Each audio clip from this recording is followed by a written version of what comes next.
Welcome sa InvestEd. So today, i-discuss natin ang company All Homes Corporations. Matututunan nyo dito ang history ng company, financials ng company, ano ba yung value ngayon ng company or valuations ng company, ano ba yung opinion ko ngayon sa company. Okay guys, so kung ready na kayo, let's start and see you on the other side.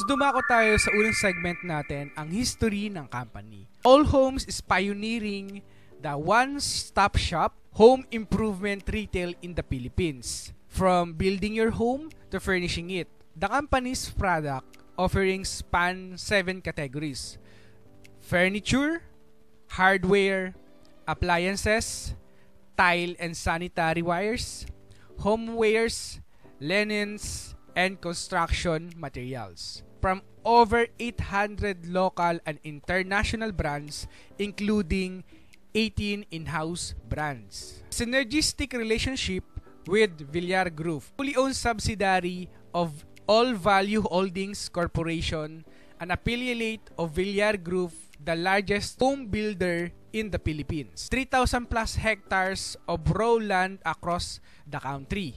And 39 billion of total value of residential project launched in 2019. With 39 billion of total value of residential project launched in 2019. Also, the company have fast store network growth and strategic coverage. 50 stores across 28 cities and municipalities. And also, All Homes have a diversified brand portfolio. This year, the company opened 5 new stores, ended 2020 with 50 stores.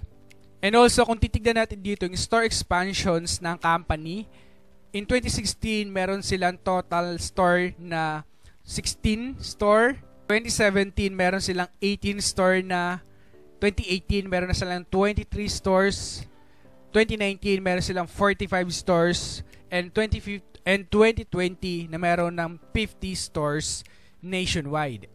Ako sa over the years, nakikita natin nag-expand yung kanilang businesses. And yung pinakamarami nilang stores allocated ay nasa Mega Manila na nasa 39 store. Luzon ay nasa 6.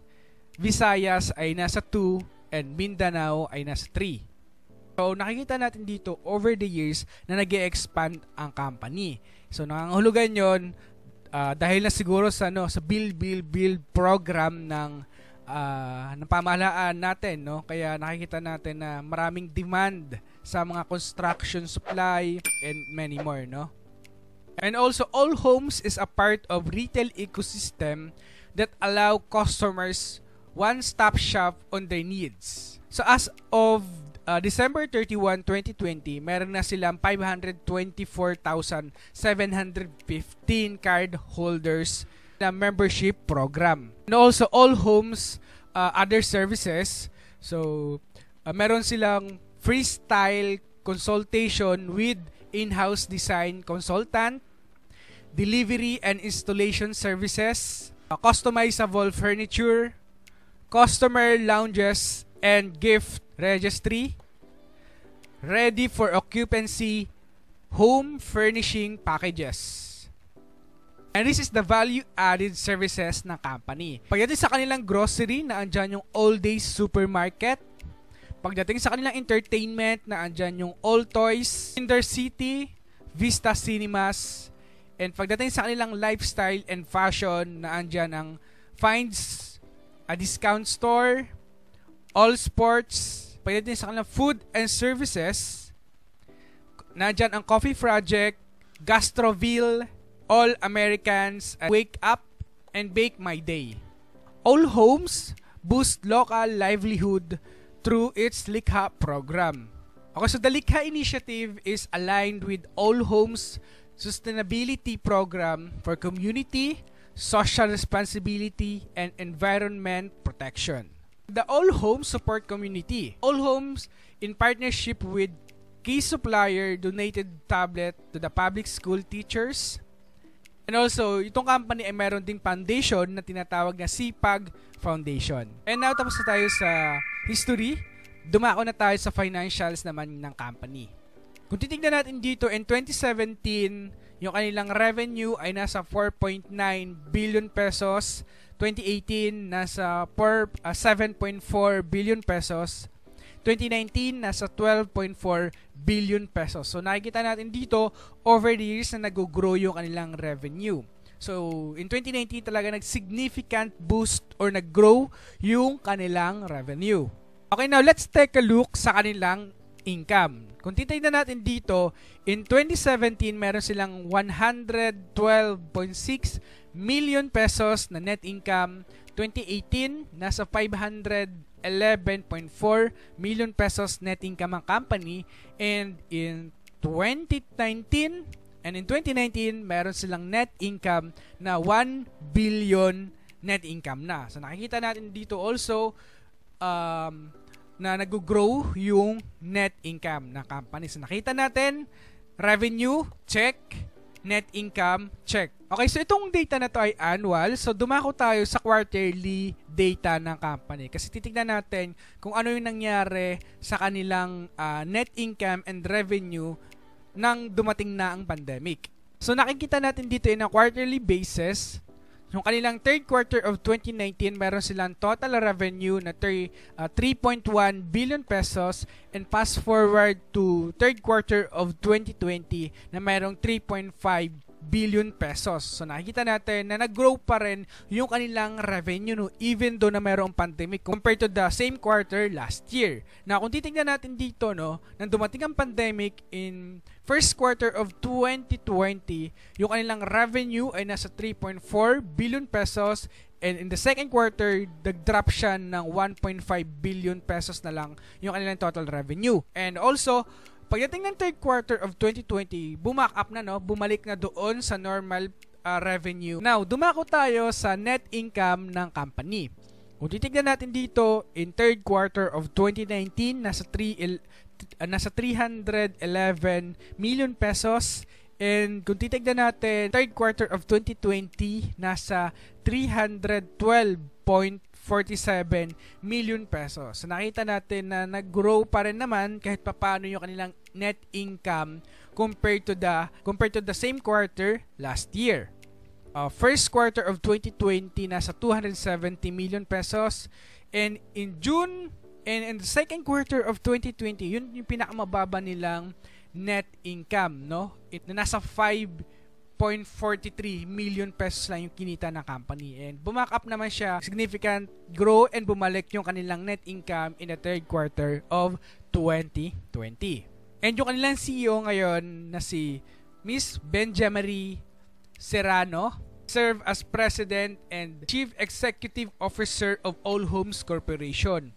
Miss Serrano served as President of Vista Mall Incorporated, formerly named as Star Mall Incorporated, from 2017 to June 15, 2019. She served as Chief Operation Officer of Crown Asia Corporation from 1995 to 2003. After holding various other positions in the MB Villar Group of companies since 1991, she was also connected with the AFP Retirement and Separation Benefit System from 1985 to 1988. She graduated from the University of the Philippines with a degree of Bachelor of Arts Economics, and from the Asian Institute of Management with a degree of Master of Business Management.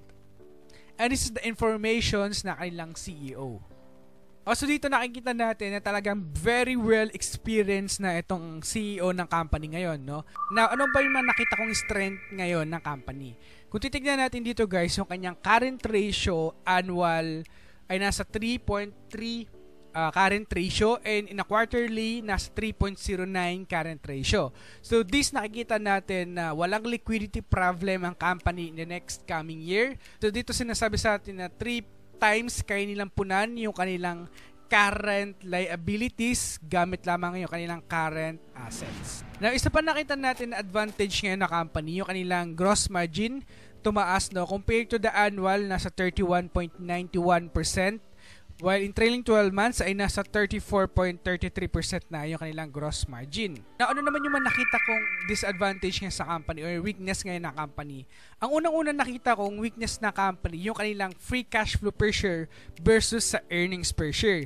Nandito tayo sa stage na ayaw kong makita. Nakita natin nasa negative 0.34 free cash flow per share, and yung kanilang earnings per share in trailing 12 months ay nasa 0.27.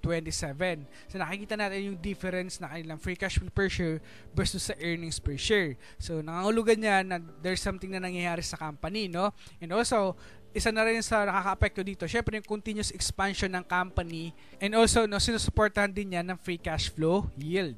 Isa pa na nakita natin na negative side ngayon sa company, yung kanilang free cash flow. Kung titignan natin dito, yung kanilang annual free cash flow ay nasa negative 695 million pesos, and comparing to the trailing 12 months ay nasa negative 1.2 billion pesos na yung negative free cash flow ng company. Talagang significantly nag-grow yung kanilang negative free cash flow. And one thing na nakita pa natin na negative ngayon sa company ay yung kanilang debt to earnings ratio. Kung titignan natin dito, yung debt to earnings ratio natin sa company ay nasa 4.4. So remember, ang gusto natin makita na debt to earnings ay nasa 3 pababa lang. So dito, nasa 4.4. So meaning, may interest expense na kinikater itong company. And also, no, isa pa na nakita natin yung kanilang debt to equity. Kung titignan natin, and kung i-compare natin yung annual and quarterly, na talagang nag-grow yung kanilang debt to equity.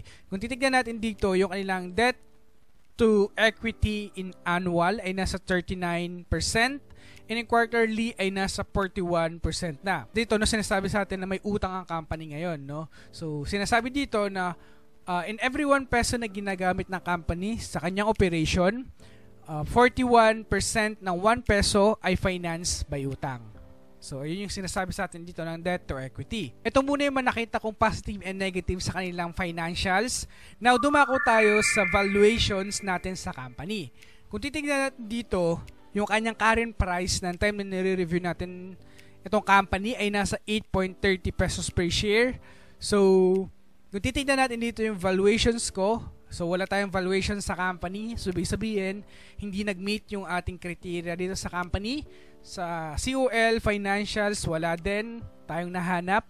BPI trade, wala din. So, ang gagawin natin, kung gagamitin natin yung EV to EBITDA valuation metrics, okay, so yung nakuha natin na intrinsic value ay nasa 8.81 pesos per share. So, nakikita natin na malapit na yun, no, yung kanyang current price doon sa ating intrinsic value kung gagamitin natin itong EV to EBITDA valuation. Okay, so nasa 6.14% na lang yung ating potential upside kapag na-reach niya yung ating intrinsic value sa company. So, for me, no, in terms of valuations natin sa company, nasa overvalue ang company ngayon. Okay, now tapos na natin yung history, financials, valuations. So, tumako na tayo sa aking opinion sa company. Yung opinion ko dito sa company, no, unang-una, syempre, overvalue ang company. So, I would rather stay away muna sa company, no. Unang-una, yung company ay nasa overvalue in terms of EV to EBITDA valuation metrics. Pangalawa, yung company, no, ay talagang hindi papasok sa aking criteria, kaya hindi ko pa to nilalagay sa aking watch list. So, nakikita natin na talagang yung free cash flow ng company ngayon talagang negative. Sobrang laki ng negative ng free cash flow. So, lumobo yung kanilang negative free cash flow. Kaya, isa na siguro sa pinaka-negative side sa akin yan, no? Yung free cash flow ng company. Sobrang laki ng negative. May masyado pang maaga kung ako yung mag-i-invest sa company. Kasi ang criteria ko ay minimum of 5 years pataas yung data na makakalap ko. Pero dito ngayon, wala pang 5 years, no? So, for my valuations and for my thought, no, sa company and criteria ko, so I would rather stay away muna sa company. For me, pero it's up to you pa rin, guys, no? It's up to you pa rin kung ano yung sa tingin nyo. So kung sa tingin nyo na yung company ay talaga nasa right price, can invest. And sa tingin nyo, yung company ay mag-grow pa rin over the years, you can invest.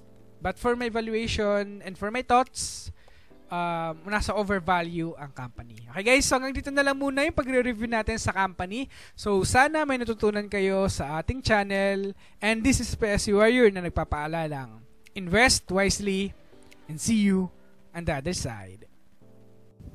Hello guys, maraming salamat sa panonood. Sana marami kayo natutunan sa video na to. So kung hindi pa kayo nakaka-subscribe, so please subscribe and hit the notification bell para updated kayo sa mga videos na parating at marami pa kayong matututunan sa channel na ito. Maraming salamat!